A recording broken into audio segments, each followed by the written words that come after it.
flame on max. I'ma keep it going till there ain't nothing left. Going till there ain't nothing, keep the flame on max. I'ma keep it going till there ain't nothing left. Going till there ain't nothing, keep the flame on max. I'ma keep it going till there ain't nothing left. This is the Dawghouse Sports Podcast. Hello, everyone. Welcome to the Dawghouse Sports Podcast. We haven't been on here in a while.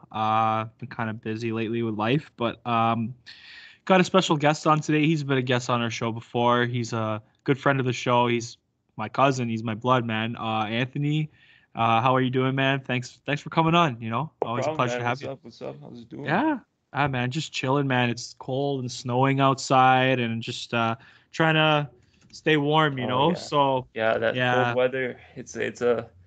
It's a negative but a benefit too, right? Yeah, the facts. ODR coming out. Everyone's asking, "Oh, when are you gonna go to the ODR?" I'm like, when I'm done school. Yeah, man. Honestly, like, I mean, I'm gonna play shinny tomorrow morning at the rink down the street from my house there. But like, I don't know, man. Like, I don't mind ODR, but like, I'm just so used to like playing like rink. So yeah. But if you guys are ever down for ODR, just let me know. See if I can try and reach. For sure, man. Yeah, man. It's been a crazy like couple of weeks though. I mean, since I'm looking at my computer right now. It's been over 2 weeks since we last posted. But man, there's been a lot going on in the sports world, man. We had like Marc Bergevin getting fired last week. The Jays and like, you know, crazy like turnover there. Yeah, I thought we would be going through some sort of new rebuild, right? And I didn't expect this, right? But I don't know, Semien, Robbie Ray, two guys that we thought would be staying with the team, right? And then all of a sudden they're just gone. Robbie Ray wins Cy Young, which, by the way, that just shocked me. First of all, I didn't even know he won it. I thought he won Golden Glove. I had a news quiz to do in class, and that was one of the questions. Yeah. And I put Gold Glove, and my friend looks at me. He's like, "Yo, you're the baseball guy. How the fuck did you not get this?" I'm like, "Listen, I haven't been following anything. The minute I turn on my phone, I hear Robbie Ray gets Cy Young, and then he dips. Like, yeah. Honestly, though, I think he just was looking for he was trying to secure the bag. Yeah. Regardless of where the fuck he was going, I think. One thing I noticed, like, I don't know if this is true. Like, I've seen it happen a few times. It happened with R.A. Dickey. It's happened with other guys. But when pitchers win the Cy Young, they kind of slowly start regressing every year. You know what I mean? So I have a feeling, that he could just, again, had that stellar year. And again, working with Pete Walker is just like, I was talking to like my family about it. Like at dinner time, we were talking about Robbie Ray leaving and stuff. And Pete Walker is maybe the best pitching coach in the league. Like the work he's done with this pitching staff the last 2 years, it's unbelievable, man. He's really turned that team around. I think he should be managing the team, in my honest opinion. I don't know where to start with him, but he's been there for years. He's just fantastic. And, yeah, for sure. He turned Robbie Ray into a Cy Young winner. Yeah, right. And I mean, Robbie Ray has I'm pretty sure he's posted somewhat similar numbers, but I mean, it hasn't been Cy Young worthy. But at the end of the day, he's been a really good pitching coach. We've seen several pitchers come out of that. Sanchez, Estrada, I'm pretty sure was under his coaching. Yep. Several pitchers, Stroman, these are guys that people counted out, and all of a sudden they just became top elite pitchers, and it's amazing to see. I mean, the Jays aren't really a team known for pitching, especially in the bullpen. I mean, I think that's one of their struggles. I always see every year. Like, if you look at these teams that win, right, they're strong in the bullpen, and when I saw the playoffs in 2015, 2016, it kind of just pissed me off because they would be so good offensively, but then right on defense, right on pitching, you're like on the edge of your knees saying, please don't blow this. Please. Like we waited so long, you put up all these fucking runs, and now all of a sudden you're just gonna blow it. And then I'm like, now I know this is how Mets fans feel, right? Too, right? Like a shitty bullpen. And then there's one Mets guy I see on my For You page. on TikTok, and he just shits on the team every time. I'm pretty sure every time like Pete Alonso comes out of the off the thing, he says, "Oh, you fat fuck, Pete Alonso, you fat fucking whore, you this and that." I'm like, God. oh my gosh, that is fucking insane, dude. Oh man, like he makes fun of he everyone, makes fun of Familia too, like with his yeah. abuse, domestic abuse issues. He's like, "Oh, look, it's just Familia. He's probably gonna go punch his wife after he gets this." I'm like, "Oh my gosh, fucked, dude!" Like fucked. these Mets fans, I Shit. mean, they're feeling the same pain as us right now. Honestly though, like everyone, first of all, everyone shits on the Mets, dude. Like everyone shits on the Mets. Like I mean, I think the Jays are. I mean, the Mets have a really good team on paper. Like they have Lindor locked up. They did lose Syndergaard and Stroman. I mean, Stroman's whatever. I mean, he's good, but fuck him. But I do not like Marcus Stroman. I made it fucking known that I like Marcus Stroman. Yeah, like they have such a good team on paper. Look at Pete Alonso, Francisco Lindor, just unreal. They got Javi Baez at the deadline, like just stockpiling players, and just they can't. Yeah. I don't know why they can't do it. It's just they're that market though, right? They have that money, they can spend it. Unlike the Jays needed to get Rodgers to kind of push to get that money, and like once they got the money, you saw what Shapiro and Atkins did with this team. Atkins. I at first I was kind of on a fence with them because like I didn't really know what they were capable of before, and then I kind of did some looking into Cleveland, right, and how they built Cleveland up, and then it made me a little bit more confident because I'm like, here's Cleveland, this team that's made the playoffs several times, with their new roster, right, of when they had Barr, Clevenger, I'm pretty sure I'm missing one more person. Kluber, right? They had Trevor Bauer too. Bauer, at one point. I said Bauer. Yeah. Sorry. Yeah. Bauer, sorry. And Ramirez, right? All those guys that just all of a sudden they developed into their own corporation. Even Lindor, I forgot to mention him. We were just talking about the Mets, right? Yeah. Right. This is a team that they built, and to see that, right? And they put in the money in the international budget that they had. Got Vladdy, right? Picked up Gurriel, picked up Hernandez, picked up Bichette, right? And these are guys that they took the time to really thread into their organization. So it makes me a little bit more relaxed to see that this is a team that actually can be good, not just offensively, like what Anthopoulos did, right? As much as I love that team, right?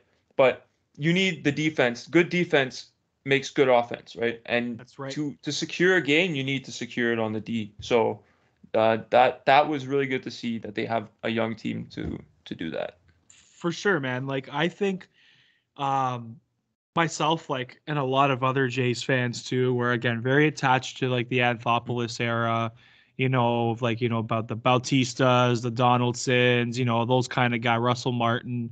We kind of got attached to that team. And that whole culture, I guess you can say. I remember when he left, I was pretty upset. And again, just like you, I was very like kind of not really sure about Shapiro and Atkins because I didn't really know much about them before. And then again, I looked at their track record. I looked at the team that Cleveland turned into, and Cleveland made the World Series in 2016, made big moves for a couple of years after. And I'm like, that's all them. They built that whole freaking team, man. It's unreal. Sure. And again, because Anthopoulos was more like of a players, kind of guy. Shapiro and Atkins are more like a corporate. But hey, it works, I mean, like you said, all the players that I know. I think Guerrero was an Anthopoulos. He signed him when he was like 15 years old. So that I give Anthopoulos credit for. Shapiro Atkins, I think, drafted Bichette. I think Gurriel was also someone under their wing. Teoscar Hernandez was a trade with Houston. I remember in 2017 at the deadline for Francisco Liriano. Completely fleeced the you remember that, eh? Fucking completely fleeced the Astros on that trade. Right after, like, instantly I was like, yeah, we won this trade. And man, like, just they've done a great job. Again, I like how they've built through the drafts, and they kind of want the youth to kind of take over the team. Like Anthopoulos, I've said this before. I think I've said this on this show before. I don't know if you agree, but I don't really think he was as good of a GM in Toronto as everyone made him out to be. I mean, he just won a World Series with the Braves. So again, I can't knock him for that. But I just think in Toronto, he wasn't what everyone thought he was. He did make a lot of bad mistakes, like trading, mortgaging the future for these old veterans, again, the Dickey trade. I mean, the Donaldson trade was great. I mean, obviously, I love Josh Donaldson, one of my favorite athletes to ever touch this earth. But some of the prospects we got for him actually turned out to be pretty good for Oakland. Again, Donaldson, I love Donaldson. I would never take that trade back because what he brought for us. And some trades like that, and they just gave up David Price. He gave up prospects for him, and then he just fucked off to Boston after what I mean? Like little things like that. Toronto isn't that really that big in the baseball market. We do have the fan base world countrywide, right? But yes, the problem is in the MLB market, it's not a top market, right? So Anthopoulos was probably looking for a bigger market to serve, such as the Dodgers afterwards and the Braves, right? We saw him thrive with that, and I think he was a good manager for a big market because he had the money to spend. As for in Toronto, he didn't really have that money. Right, he kind of did, kind of didn't, but he had to give up the core parts of the team in order to get something worth building a playoff team, right? And when you don't have those resources, you kind of just look for your last resort and you use those. So, I totally agree in that sense that he was not really good in the Toronto market, most likely in a bigger market. I'd honestly think he would thrive with the Yankees or the Red Sox because again, they have the money, they can burn money. They don't care. They'll burn money for we've seen all the players they just suck off and buy after, right? Oakland's basically a farm team for them. The Jays are basically a farm team for them. Like this is a team that just buys off players. So when you have the money, the resources, I feel like it makes sense in that he would be for sure, buddy. It's different though to you're going back to the bigger markets, right? The way the MLB works. And again, I was talking to my parents and my brother about it at dinner time, is how the payroll system works, right? So every team has a different payroll, so for example, like you're saying, the Oakland A's, small market team, they're going to have a little bit of a lower payroll, right? Lower budget. Jays might have a little maybe middle tier. And then a team like the Yankees or Red Sox are going to be fucking going like fucking 50 million over the luxury tax or whatever the hell, right? So that was like the Red Sox in 2018 when they won the World Series. They had the highest payroll in the MLB and they ridiculous amount of luxury tax they had to pay, right? So that's what comes with it, right? I mean, and going into more into baseball, because I know we've got the lockout now. It started on Wednesday. Man, it's crazy. I think a friend of mine was telling me that it might have to do something with the salaries. And to be honest, I haven't had a lot of time to really look into it. Been pretty busy this week. Yeah, same. Yeah, it sucks though, man. I mean, it's still early to kind of freak out and be like, oh, we're gonna lose the season, right? They have 3-4 months before spring training. A friend of mine was telling me though that I think a big reason why they're locking out is because, again, the owners aren't happy about the guy like the Max Scherzers that are making fucking $43.5 million a year, right? They're not happy. They got to pay these guys out, and these ridiculous payrolls they got.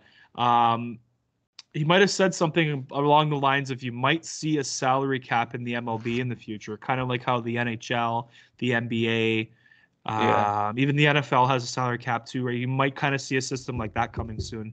And that payroll thing where every team's payroll is different, it might just come to an end. I honestly think that works. And I believe Carlos Coyacovo made a tweet about this one day. I saw on Instagram. He was kind of giving his point on it and saying that, if you look at the NHL players and you look at the MLB players, what's the gap between there? And, these guys are professional athletes too in one of the big four, I believe, big four markets in sports. So they don't get enough. McDavid makes $100 million a year compared to Max Scherzer, who's making way more than him, and he's not even at his level in baseball. So that he is in hockey. So that kind of doesn't correlate. And I think a salary cap should be implemented because, like I said, again, the Yankees team like that, we look at that Moneyball season with Oakland A's and the Yankees, right? And they're comparing space, right? It's kind of like soccer in a way where they're just implementing funds through the ownership, right? That's right. Yeah. In soccer right now, it's even worse though because like they got just people with oil companies from Saudi Arabia just going and buying teams in the Premier League and then just shoving $100 million like it's crazy, nothing, dude. Right? It's fucked, coming dude. out of their ass. Dude, it's fucked, man. Like with like soccer, like you said, they're like Newcastle's like the new team that just got bought by an oil owner, and now they're buying all these fucking players. But sorry, go ahead. I was thinking that, but go ahead. No, man. but I totally agree from that point. And I mean, when you have these big owners holding the corporation, it's like, why are you complaining though? You put your money into this team at the same time, right? As much as I think a cap should be put in, the owners have to be ready to support that, right? Because financially, you can't operate that salary cap if you don't have the money to put in year after year after year. So, in that sense, I think the owners have to be mindful of what they're getting into before they put anything forward. But yeah, I think that the salary cap would help. I mean, it'd be beneficial to have some sort of fixed budget for players per year so that nothing's going over, nothing's going too under, right? Each player gets an equal pay. Each player gets their bag, right? And true. At the end of the day, right? MLB's a big market, so it shouldn't be an issue. Yeah, like my thing is too, like I agree with what Koliakovo said. Like he was like, it's crazy how again the highest paid player, tongue twister, highest paid player in the NHL gets paid like McDavid's like $12.5 million a year, which is a lot of money. But when you compare that to like again Patrick Mahomes in the NFL that's making almost fucking 50 or some shit like that, and you have Max Scherzer, right? It's. But I think we talked about this on the last episode too I had with the boys. It's just one of those things too. It's all about the market, yes, like you're saying, it's all about the market, and it's also about the revenue and the sales, right? Like the NHL, unfortunately, like I love hockey, man, but like they're just not even close. It's not a big market. It's compared in the American market, no. Yeah, they're not even in the close. American market, no. Canada for sure, it's the biggest market, and like even Europe too. But I'd say that with the NHL right now, they're on the step to being something bigger than what they are, or they're trying to do that because they're trying. We see now they're just with ESPN, right? ESPN is the big corporation under Disney, right? And they are kind of the prime sports news corporation within the United States. They're the top platform. Yeah, so they're the top sports platform. To have the NHL in there is amazing. Now, the con of that, right? The issue with that is that there is a bit of a negative drawback with that. I've seen some drawbacks. There's people tweeting saying, "Oh, you know, hockey isn't a sport, this and that. Oh, why is it on ESPN? You're wasting segment, right?" But like, there's a big market of hockey in the States. Like people don't realize, right? You look at Minnesota, you look at Alaska, you look at all these states, right? Even California is becoming big with it, right? California is huge because of Gretzky being in the Kings, right? Yeah, and then you have players like Bobby Ryan coming from there, right? Austin Matthews was kind of growing up around that area. He was kind of between the Arizona, California area, but yeah, with players like that coming up, like it's only getting better. So I like how ESPN is taking control of them now. I think that would set them in the right direction. Just right now, it's kind of a crash course, like trial and error to see what's working right now, what's not. How can we make it better? Certainly, I hope it doesn't go back to that stupid track the puck shit because that just looks stupid on my part. I don't think so. I don't think they're gonna do that anymore. That's for sure. Yeah. No. Yeah, that's actually very true. Getting ESPN, also TNT was big too. Getting TNT. Yeah. Very good for the game. I mean, I think those are big steps to really grow the game. I think in the American market, yes. One thing I've said to my brother, I've said to so many people is, you know how it's again, there's pros and cons to it. So Mhm. the way to really grow hockey and to get non-hockey fans to watch hockey is the fights. Every non-hockey fan I talk to, and all they talk about is like, oh, I love the fights in hockey. They're fun. Like they're fun to watch. Like they're not really in the game anymore, and I understand why the whole it's the mental health aspect of it and the CTE. I totally get it. I totally get it. And the NHL got exposed for it again when the same summer we lost Ripon, Bugard, and Belak, right? 10 years ago. So they kind of tried to change the culture that way because again, it was a bad look for the league. But like again, it's a tough call because again, you don't want these guys to be depressed and like, committing suicide, and that's the thing for me. Like, because again, that's I think the way that the hard hits, the fights, I think that's how you get new fans, right?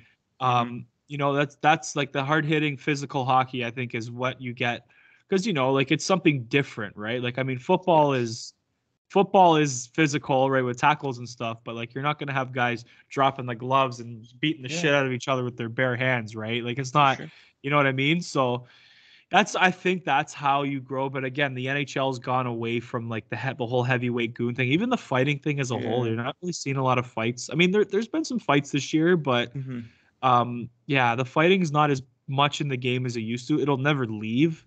But I think that's a way you really grow the American market because a lot of the cities in like again, like you're saying, the big markets like Boston, Philly, those kind of like rough. I guess I don't want to say rough fan bases, but like those rough teams that like love playing the sandpaper kind of hockey. Their fans love the fighting. They love that shit, right? Even out west in California, the West is a very gritty conference, and California teams play with lots of grit. So I think that's how you. But again, the league's heading in a different direction. It's all speed, skill. The players are so big, fast, strong, right? So I think that's how you do it. But it's just hard, man. It's a really hard situation for the league. I think ESPN and TNT really good for growing the game. Gotta give him tip my hat to Batman. I mean, I don't really like him either. Fuck no Batman. One does. No one likes Batman. Fuck it. I don't think I've met a single person that's like actually said I like Gary Bettman. But I gotta give credit where it's due. The fact he was able to get the fact that he was able to get those contracts. Sorry, breaking news.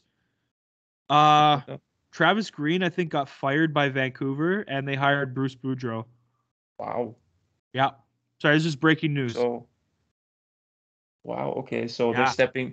That organization is kind of going downhill right now too, like Montreal. Like, I saw someone was posting something on TikTok, and they were showing someone threw a jersey on the ice, and like, okay, as much as I don't like this organization that I go for, right? There's no disrespect to the team, right? You have to give the guys they're going in the right direction. It's just right now it's not. They need those missing pieces still, right? They got Pedersen, they got Besser, they got Horvat, they got Demko, right? They got guys like that. They've invested in Ekman Larson. JT Miller.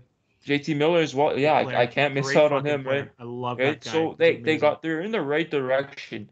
Right now, they need the missing pieces, and I think their missing pieces are mostly on their defense. Yeah. Because so far they've just been drafting forwards. They've been looking more on the offensive end, and I think like I said, once with the baseball thing, right? You still need defense, right? And defense is what's gonna win you Stanley Cups. Defense is what's gonna win you games. So that's right. If you have that defense, you're gonna be good. We've seen it with the Leafs, right? Like the Leafs have always been a team that's double the offense, half the defense, right? And then they realized, you know what? When our centers are down, we have no one else. Every single year they've made the playoffs, it's been we lose Kadri, lose JT, lose Bozak, lose someone big to the organization. So when you miss that key link, right, your defense is going to be doing double the work. And if you don't have the defense to do that, then you're not going to be successful. So I think that one missing link on defense is what they need. Ekman Larson is a good start, but if they draft into it more, they'd have a better chance with that. Yeah, they have Quinn Hughes though. He's good. He's kind of like their alpha dog on that blue line. But yeah, they don't. Ekman Larsson's okay. He's not as effective as he used to be. He's more of a veteran sort of sense, right? Like he gives those young guys something to look up to in a way and build from, right? Yeah, and that's good. True. You need veterans in the locker room. You need someone who can set the example, right? But if they're not setting the tone for your guys, right? Then you need to get more guys in there that are willing to say, you know what? Okay, yeah, let's come together. Ekman Larsson is here. He's going to give us a way to do things on defense, right? Ekman Larsson, he doesn't really have the credentials under his belt going far into the playoffs. I think the farthest he's made it with Arizona was probably the conference finals, if I'm right. It was during the Ekman Larsson, 2012 era. Yeah, 2012. Mike there was Smith, one guy, Shane Doan. Shane Doan. Yeah, I forgot. There's one guy there that is on the tip of my tongue. He was a goon, but like, yeah, it was that era. Yeah, I think he was like shaved headed. I forgot his name, but oh shit, that's bothering me now. Yeah, I know. Fuck. He gets suspended too. I forgot his name. Not Zach Ronaldo. No, definitely not him. No. Goon, bald, shaved head. He had a beard too. Fuck. That probably doesn't help. Oh, that's bothering me now. I want to remember, but I really don't. Fuck. I'd have to look he up was the a goon? roster. Yeah. Okay, we're gonna look this up. 2012 Phoenix Coyotes at the time. Yeah. Here, I got it too. Just in case I'm curious. Notice it. Yeah, I'm curious to see this because I remember that team was good too that time. And they were a couple games away from winning the Stanley Cup, man. I think they got fucked though. The friggin' Dustin Brown. That suspension of one player was holding them back. I forgot who it was though. He's Raffi Torres. Yes. Raffi Torres. That fucking guy. Raffi Torres. He was an idiot. Yeah. Yeah, when he like railed Hossa in the neutral zone and like almost murdered him. Yeah, I remember that. That was pretty sad. Yeah, Raffi Torres again was a great hockey player. He just was a fucking idiot. Like he's just a bonehead. Like straight up. Kind of like Kadri. Kadri is a great hocky player, but with the Leafs, he would make stupid decisions on the ice, just get stupid penalties that ended up in suspensions, and then we were out with a center. The center that we needed is out of the game, right? So it's a Colorado last year too in the playoffs, right? It's like you can't have that. That's something he's got to. That's a drawback. I think the Leafs were lucky to get rid of, right? But back to the point here, right? Like you need that missing link. Teams have done it. I'm pretty sure Colorado is an example too. That it was double the offense, but they never had really the defense to kind of solidify. Now they got Byram, they got Erickson, Makar, right? Like these guys are ready to go, and I honestly think Colorado is a contender to win. Maybe not right now with the way they're playing, but I think they, after seeing them lose 8-1 to the Leafs, like the Leafs are beating Colorado 8-1. This is a shocker, but yeah, the Colorado they have the potential, and I think they're almost there. I think Colorado just needs goaltending. I think they just need more. So I mean, I think it's Darcy Kemper they have. I think he's been great, but I think they need like a Carey Price kind of guy, like that caliber to really. Elite is what they need, and I if they have the space for that, go and get it, right? But I think right now their problem is they don't have enough space for it. Because if you look at the guys they got, right, like they have Makar now, who's probably going to get a bigger contract in the near future, right? He's going to get a max They got Byram, who's looking pretty. Byram, I just noticed he's kind of struggling with injuries, back and forth a bit. Good and player, it's kind of hard, but he's a really good player, showing great potential, right? And then they have their other veteran defenseman, right? But Johnson for sure. Yeah, but they have a big payroll on offense. Like they have Rantanen, they have McKinnon, they have Landeskog. They paid him long term. Kadri. So Kadri. So these are guys they have on the payroll right now that are big bucks. And I think if they let one of them go in a pretty good deal, maybe get a package with some picks and then include a goaltender in return, that would help them a lot, right? I agree. I think they can give up some picks now because they're going in that direction. I think they need that goaltender, that missing link, like they did in the Raw era. That would be really good. Yeah, I agree. They do. Yeah, they can use like like an elite goaltender. They're just an elite goaltender away from winning the Stanley Cup. I'm telling you right now, they're just that one piece. I think that's it. Their blue line's pretty much solid, and again, like you said, like look, those guys are going to ask for more money very soon, right? Because Makar's proved himself already. I think they're gonna. I think they can still win long term. I mean, it's just going to be harder to win, like after Makar's entry level deal's done. I don't know when it ends exactly. I think he might have 2 more years on it. I think again, that might be wrong, but and you got to start paying those guys. It's going to be harder, right? It's going to be hard to win. They're all going to ask for raises, and it's going to tie up your cap a little. But you got to do it, right? So it all comes with it. So, yeah, man. Like I was gonna say too. This is again kind of old news, but I never really got a chance to really touch up on it on my platform here. But how do you feel about the Bergevin and the Habs situation? Them letting him go? I was kind of laughing because I'm like, but I have a buddy in Montreal, and sadly he was supposed to be here and he couldn't make it. That's okay. He was telling me, he's like, glad I'm good this happened. I'm like, you were hyping him up during the finals last year the whole time, saying he's so good, he's got Caulfield, he's got this.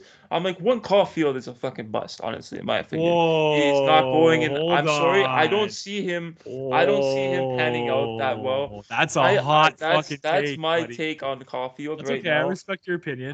Just because of the qualities he's showing, right?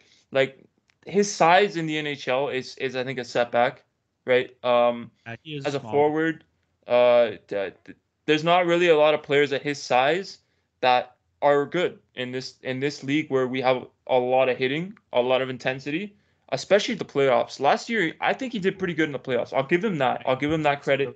But he was again, he's playing in the bubble, right? He's playing in an era where there's not a lot of pressure on him, and now we're seeing him in the big lights, right? You got more fans, you got more spotlight on you. The spotlight is on him in Montreal, right? You're in a big market like that. You better be ready to put your big boy pants on because you know what?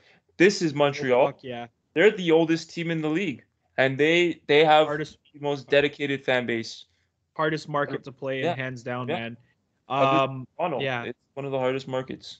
Yeah, Toronto, Montreal are the 2 hardest to play in. It's just the fan pressure, the media pressure is just unbelievable, man. Yeah, that's a fucking big hot take though. I mean, personally, I still obviously but I personally think that he's gonna still be good. Yeah, it's just the Habs have to. The Habs just have to. Yeah, the Habs just have to develop him properly. I think personally, right now, with the way their season's going, I don't think he should be. He should be in Laval, just getting his confidence back up. Yeah. Let him develop down there. Let him just tear it up down there. So, one thing I remember Dale Weiss said. Shout out to him, by the way. Good buddy on the show. Good buddy of mine too. But he was saying too, like, Caulfield's been struggling out the gate. Pretty much what he was trying to say was, like last spring, like everyone was hyping him up, right? And it's just, he hasn't really faced like that adversity yet where he's had struggles, right? So it's different, right? But yeah, man, I think Caulfield's going to be great. I just think the Habs have to develop him properly. The Montreal's just had a very terrible track record with like fucking like just developing players, man. The last 20 plus years, it's been terrible. Like Kotkaniemi just kind of slipped out of us. There's so many, man. I can go on for fucking hours about how many players. And Galchenyuk. Yeah, and in all seriousness, like as much as I said Caulfield was a bust, right? In all seriousness, I think he still has that potential. I think he has more potential than anyone else they've ever drafted. So far. But they're this close to ruining it, right? What they need to do, like you said, is send him back to Laval, right? Give him a couple games under his belt, right? To kind of get his rhythm back, right? Because I said it from the beginning. The minute they put him in the NHL right away, he's not going to pan out well. They had to start him off in Laval. He's not like a Matthews where you can throw him in there and all of a sudden he's going to dominate. Matthews dominated because he played in Europe, which is a tough league to play in, right? The Swiss league is one of the biggest leagues in Europe. That he had to play there, and he came out, played professional hockey, knew what was expected of him, right? Compared to a guy like Caulfield who's playing university hockey for Wisconsin, right? That's not going to work. He's coming out of a league that's not really, I'd say, that professional standard, right? The OHL shows more of that. Yeah, it's I'd say the OHL shows more professional aspects than the United States Hockey League. In that sort of That's sense, I think that their development team is really good, the United States, but back to the Habs, like I think the Habs should have put Laval into consideration for Caulfield, and I'm seeing so many of these guys, like you said, they think are going to be good, and the minute they think, oh yeah, we'll put them in Laval for like 2 weeks, right, and then we'll just throw them on the Habs, like Paling or Paling was down there for a while though. Yeah, Paling just got called up a couple weeks ago, and he's been playing great, playing with a lot of confidence. He's been really turned his game around, playing with more confidence. But yeah, like some guys I think just need like a year in the American League to kind of just develop, right? So yeah, like I mean, going back to like Bergevin too, like I've said this too like many times. I've said this on like Twitter and shit, but Bergevin had a very, very, very, very, very polarizing tenure with Montreal. Just again, there was periods where it was like a friggin' like one of those graphs. It was like up and down, up and down, up and down. Yeah. It was from like the beginning, maybe the first 3 years, great. Then 2016 to like 2018, just absolutely fucking terrible. And then 2019 till now, now was good until the start of this season, right? Because again, he was building through the draft. I mean, the team wasn't great on the ice for a bit, but the drafting was getting better. You know, the 2019 they drafted like Cole Caulfield, and they've really stockpiled their drafting system. It's been good, but 10 years with the same guy, he outlasted a lot of GMs in this league. Not many GMs will last 10 years with one team. Yeah. That's really hard to do. I respect Berge. I think he, again, did a lot of good things for the Habs, did a lot of bad, but a lot of good. Again, I was either really happy with him at one point or I was like pissed at him, right? There was like, again, there's times where I thought he was doing great and there's times I wasn't too pleased. But, I think a change was needed. I think Molson was good for him to step in and be like, I think it's time to move on. You're on your contract year. We got to go in a new direction. Maybe start a new culture on the team. And, nothing against Berge. I wish him nothing but the best, in the future. I think he'll definitely get a GM job wherever, anywhere he goes. Yeah, he's built for a first-time GM too, man. Again, very polarizing, but man, a conference final appearance and a Stanley Cup final appearance, not bad. Good to have under your credentials. Yeah, very good. Absolutely, man. Yeah, and he's again like, been on the Blackhawks team, but he was on a 2010 team. That's not one to remember. That's not one to remember. I'm sorry. He's won before. He's been on a winning team. Yeah. I know it's that legacy is completely tarnished with that team, but. Sure.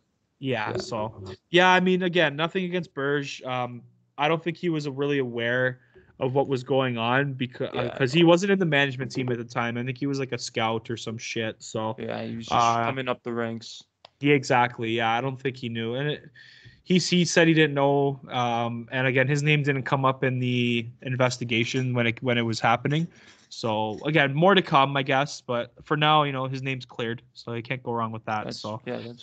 Yeah, man. But yeah, go ahead, bud. He strikes me as a guy that just fits the piece for them in the sense that what the fans want, right? Yeah. French Canadian first and foremost is the big issue. The pickiness of the fans, right? Oh man, it's more the I don't media. I think that the yeah fans in don't that really care sense. anymore. Yeah, it's Yeah, the media. I think that part of it, I get it's tradition, right? But it's 2021, right? We're not in 1954 where people are speaking French, stupid English pig. You need to be a French speaking. This whole narrative, right? That you have to be Yeah, French to coach the Canadians. Oh, it's. we have Maurice Richard, Jacques Plante, right? All I these know. French guys on the team. It's moving forward now. We're a Yeah, completely different league. We got players from Europe. We got players from United States, parts of United States you never think would be playing hockey, right? We got players from I think the most outside country yeah, to ever be in hockey. I think some Chinese, Japanese players coming up soon. I'm yeah, seeing yeah. I've been hearing with that Pavel too. Barber. He Uh coached a huh. lot of them or trained them. I think this league's moving forward. And with the league moving forward, teams need to be moving forward. Toronto is no longer that, oh, you need to be from Bay and Bloor. Oh yeah, boys, let's go after this stock exchange event here, and then we'll go watch the Leafs game, right? No, Yeah, it's fans are together, right? I got people that's a from up good point. north just going for the Leafs, right? You got people everywhere in Ontario going for the Leafs. People in the Atlantic parts of Canada going for the Leafs. So, Hmm. in that sort of way, I kind of think the league is moving in a different direction. And again, Bergevin going down, that's good. Yeah, Their new change was needed. GM was a good change. Yeah, Uh, well, yeah, he's a president of hockey operations, so he yeah, will be above the GM. But still, yeah, yeah, great addition, Jeff Gorton, of course, great hockey guy. He was a big part of the Boston Bruins in the mid 2000s for building those teams. He was with the team when from what I heard, they drafted Kessel, they drafted Marchand. Those guys. They signed Chara and Marc Savard in the same summer. Just great hockey guy. Again, he built the New York Rangers to what they are right now, pretty yeah, much. Like, just a great hire. I'm really excited for the future. I'd like to see who they're going to hire for a general manager. That would be cool.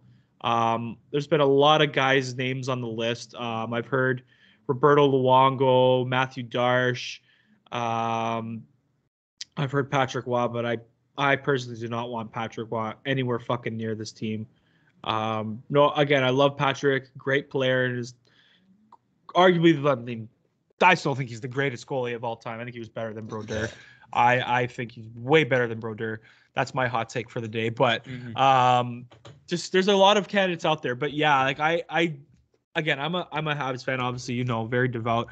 I'm not from Quebec, but like I think they kind of have to be a little bit more, I guess, like I don't know, maybe progressive, you can say, but they got to kind of move past that. Like, the GM and the coach have to speak French, right? Because it yeah, really narrows down their options, right? Like, there's so many other good that's coaches my out point. Yeah, there, right? Like, it yeah, just, there's so many other good coaches out there that are more qualified than the French speaking ones. Like I understand the culture, like, like, because again, Quebec, again, they speak French and the fans need someone to translate like so they not sorry translate is what I was trying to say what they're saying and stuff like that.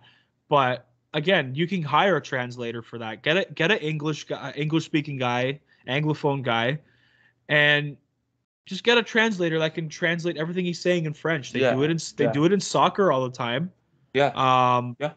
I mean, geez, like Jose Mourinho, I think he was coaching in Italy at one point, and hmm he didn't know Italian. He's I coaching don't right think. now in Italy. He's coaching Yeah, Roma. So exactly. I don't think he knows like this Italian, or is maybe he does. yeah. I don't know, but like that's the thing, right?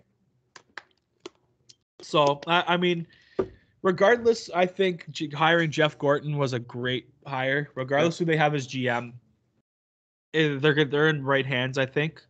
Again, a new culture, a new beginning, I think, for this team is what was needed. So yeah, I'm pretty excited, man. I mean, this year they're not going to make the playoffs, but I'm looking kind of more, Doesn't look like it.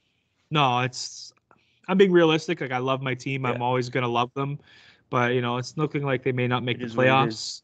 Mm-hmm. You know what? And that's okay. I'm not upset about You're it. in a good position for a draft pick. So exactly, at the end of the day, you got to look at it like that. I remember that those days the Leafs so far. Exactly, man. That's the way to do it, that though. feels so far gone. But yeah, no. Hey, you guys are way ahead, way 50 yards away from that, So, yeah, man, it's good though. I think they're going to be in the right direction now. I think they have some good hockey people there now. I'm not saying Bergevin wasn't, but maybe again a culture change was needed, a new voice. So, yeah, no, I think they're going to be in good shape. But yeah, man. What was I going to say? You were telling me, so yeah, you met, I think you met Victor Mete. Was it? You want to tell me something, a story? Yeah. Was it? Yeah. So that guy. First of all, amazing guy, really chill. Maybe because he's about almost the same age area as me. Yeah, So like he's around our age group. Yeah.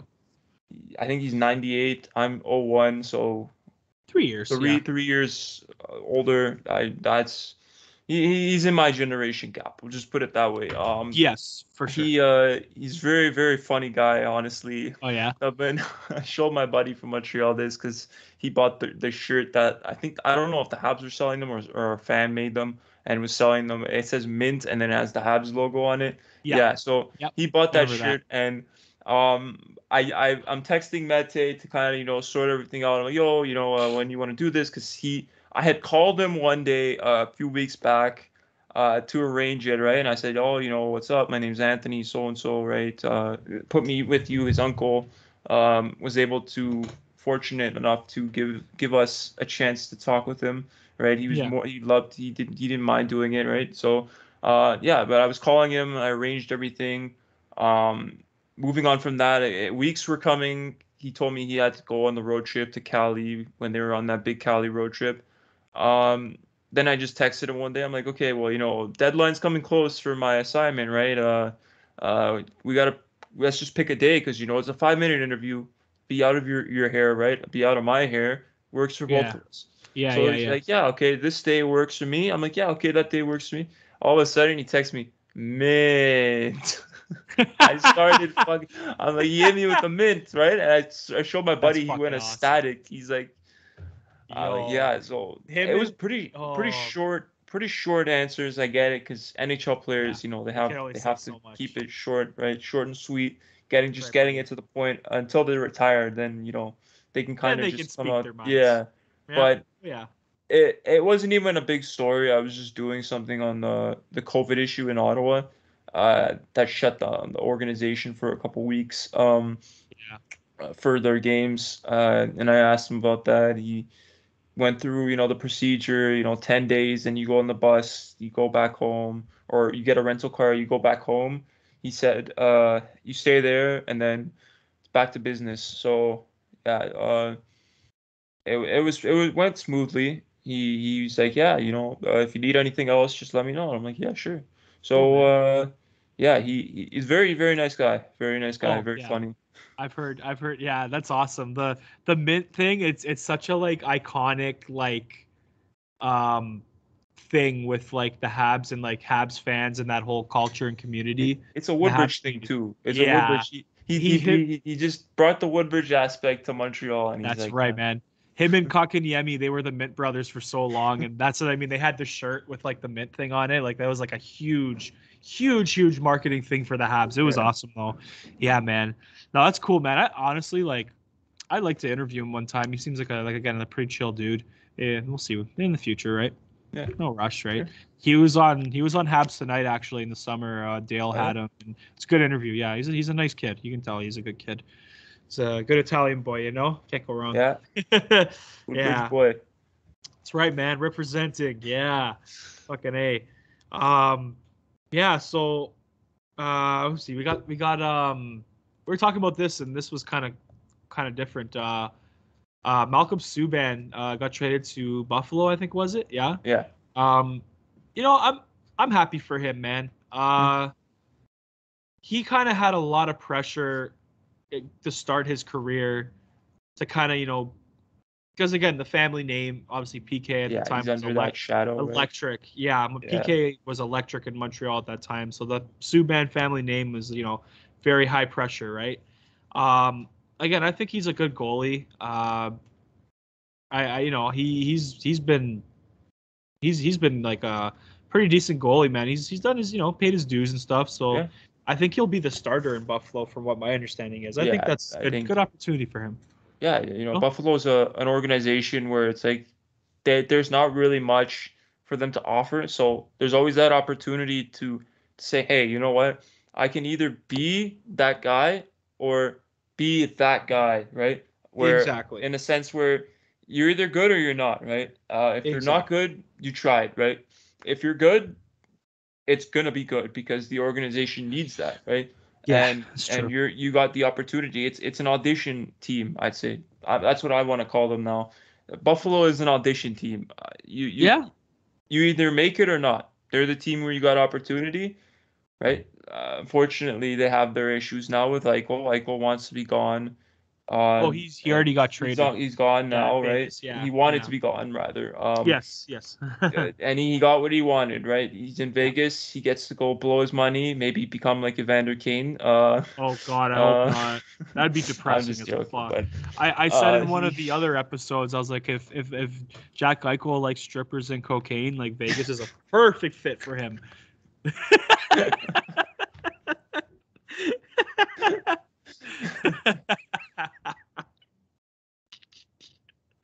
Oh fuck! Everyone got a kick out of that one. It's true though. I mean, hey, that's I know. That's the place you go to. Vegas is the market that everyone underlooks because it's that market where it's not really big in the hockey sense, more so the business sense, and they got the team, they got the money to do it for sure. There's no doubt about that. And again, back to Buffalo, like you see a team like Buffalo that's a mom and pop, I'd say, team where it's old fashioned hockey, old fashioned team. Been there for quite a while. I'd say 67 is quite a while. That's where they're all from, and it's a team where you have the opportunity to be something or not, and it's a really good way to start your career in the NHL. Is if you get drafted to Buffalo, you know what, you got to look at it the positive way, not the negative way that we're gonna lose. I think if players came into the NHL on Buffalo with more potential to see it from that positive aspect, that you know what, I can be that guy, and I want to be that guy, right? I'm gonna work hard. Buffalo is gonna be an up and comer. Yeah, for sure, man. Like one thing you got to think about too, playing for the Sabres is like, if you're like a middle tier, like skilled player, you're like a B, like a tier B or tier C even. You can still get good ice time on the Sabres. Like, like it's, again, I know they haven't been really good in like a very long time, but there's a lot of players in like over the years that have had great careers in Buffalo. Mm-hmm. So it's like, I don't know if you remember like you were pretty young at this time, but like the Danny Briere, Chris Drury, yeah, no, I remember. You remember those? Ryan Miller was the goalie. Yeah. Yeah. Oh yeah, man. They like you can have like they've had great careers in Buffalo. It's just I think their problem is their ownership. It's again the Pagulas. It's a family owns thing, going back to that kind of like old fashioned mom and pop thing, right? Like it's just I don't think the leadership from the ownership side is there, right? I think I've said this for like 5 years now. I'm like I think the Pagulas should just sell them, but they won't, right? Because they're not going to sell a team. They own the Bills and the Sabres, so they own both the teams. And I just I agree with that. No, I think they have to keep that. That's important on a fan aspect, right? Yeah, I guess. Keep that home sense, right? They need that home sense to say, you know what, we did it on our own. That being said, I think they need to really go all in on their team, right? They want the fans coming back. They gotta show that they're putting in the effort to build that team. For sure, man. For sure. Yeah, no, I think, again, happy for Malcolm Subban to get a good opportunity there, to get some starting net mining time, I guess you can say. Very good for him. I've always liked him. He's always been a trooper. Good guy overall. I've heard nothing but good things about him. And obviously, anyone that comes from the Subban family is a good person. So, met his dad about like 3.5 years ago, maybe. Oh, yeah. Yeah. So one of the nicest men I've ever met in my life. Just a true gentleman. Just one of the nicest people I've ever met in my life. I've seen very everything good. they've done is really good for the community as well. Yeah, that's what I mean. He's like a very good like motivational speaker. He he released a book and he was in Brampton like kind of promoting his book, and like they gave a really good motivational speech, and I was like ready to jump through a wall after, he's ready to fucking just kick through a wall and just like ready to kick ass, like I love that shit. I love like motivational speakers and like stuff like that. So yeah, it's good shit, man. Like I love the Subban family. They're nothing but a bunch of beauties there. So yeah, man. Sorry, you had one more thing you want to speak about? You want to talk about South Park? Oh yeah. Well, so I've actually been getting into that show, eh? Yeah, I started watching it earlier this week. I'm like, what the fuck have I been missing for all these years? You've been missing a lot. Like South Park, they tell it as it is. Honestly, like they're just fucking. This is a show that will put in stuff. It's kind of like, I don't know how to describe it, but it's kind of like they take every little part of life that as we know in society, right? And they just kind of simultaneously find a way to get away with it, right? Where it's like, not get away with it, but in a sense, we're make fun of it, right? So for example, the elections back in 2016 with Trump and Clinton, right? They did the turd sandwich and the giant douche to kind of represent Clinton and Trump. Oh my Trump, God. yeah. So that was kind of good. I like the way they did that. Making fun of Trump as like Mr. Garrison. I liked how they did that. Just simultaneous stuff, right? Like stuff like that where it's like they I think the Canadians in the show where one guy was Trump, but he was Canadian. Oh, fuck. Yeah. Canadian Trump. Wow. That's interesting. They literally made him look like Trump, but he looks like the Canadians in the show, how they're like cubic and stuff. Oh. Yeah, how they do that. Yeah. That's fucking funny, man. But like you started watching it, so I mean, what do you think of it? It's fucking nuts, man. Like it's so raunchy, but that's okay though. I mean, the humor's good. Like it's crazy, but I mean, I only like a couple episodes in, but like Cartman's just a sav, bro. Yeah. He just goes off, bro. He just goes off, and like, man, oh man, he's it's crazy, man. That like Matt Stoney, I think his name is, Stone, sorry, and the other guy, the founders of the show, Trevor, like they're forgot his name too, but like they're like, fuck, dude. They were at like the Golden Globes, like I've never seen that podcast you did. Yeah, bro. Yeah. Bro, they were like legit like tripping balls on acid at the fucking Golden Globes. Are two beauties, they're fucked, man. Swear, bro. They're nuts. That's why, like, dude, they definitely like take acid tabs and like they eat mushrooms like before they make these episodes, and that's why they're fucked, man. I'm pretty sure Rick and Morty does that too. The guy who does Rick and Morty, he gets drunk to play as Rick. Rick and Morty's good too. I've seen a video of it, and he's like, yeah, so I get drunk before to kind of get my character build up for Rick, and he actually does the burps and everything. Those are real drunk burps. So it's not super authentic. I like, you know what? It makes me feel like it's authentic, right? When I'm watching it, right? That they're building that character, right? So I like how they do that. I mean, it's pretty unethical the way they do it, in my opinion. I mean, you're gonna fuck your health over, but I mean, if it worked. So I guess I don't condone doing drugs just to build character drinking just to build character. But I mean, we're not kudos to them for that. We're not influencing people to be intoxicated to do something. Don't do drugs, kids. Don't do drugs. Trust me, not good. Dude. Like one thing, like South Park, which is the same as like Family Guy, is where they just make fun of everybody. You know, like they don't leave anybody out. Like they make fun of everybody and everything, right? So they're not just targeting one group of people or one community. Like they fucking make fun of everybody, and that's. I think that's, like as long as you're not maybe targeting a certain group. Just individually, like, you know what I mean? Like, like again, you make fun of everyone, then everyone's like, that's good. They're making fun of everyone equally, right? So anyways, man, I think we're gonna wrap it up here. I gotta I gotta head out soon. But yeah, man, this was fun. Thanks for doing this. Definitely come back. Man. Yeah, see what we've got welcome. in the future. Got some plans for the future. So again, Anthony, thanks for joining us, guys. Don't forget to like and subscribe to our channel. Go check us out on Instagram, Twitter, by YouTube. Yeah. So this is the Dawghouse Sports Podcast, and we will see you later.